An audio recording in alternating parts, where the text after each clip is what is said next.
My first day at the bank, I do remember my first day. You know, the first day for me was probably kind of blurry. It was just a blur. Well, when I started here, I was in my mid to late 20s. I didn't really know what to expect. They started out having me file checks. Phones ringing nonstop, and things were a lot different back then. We had actual paper checks we had to return in everyone's statements, so you had to count them out. A lot of paperwork. take deposits, cash checks. Everything was done by hand. Multitasking from the very first day. It was intense. It was a whole new learning experience. It was just a lot of learning and So much more to learn and so much more that goes on in banking. It was amazing that all the things that you didn't know went on behind the scenes.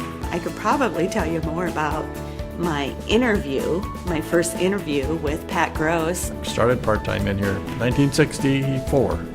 Yeah. That isn't so far back, is it? Minimum wage was $3.35 back in '89, so It was okay. It was all right. Had good coworkers, and and that's where I started. it was a good family. Probably in grade school, I started working here for my grandfather. He wanted someone to sweep the sidewalks. Really, my first memory is the pop machine.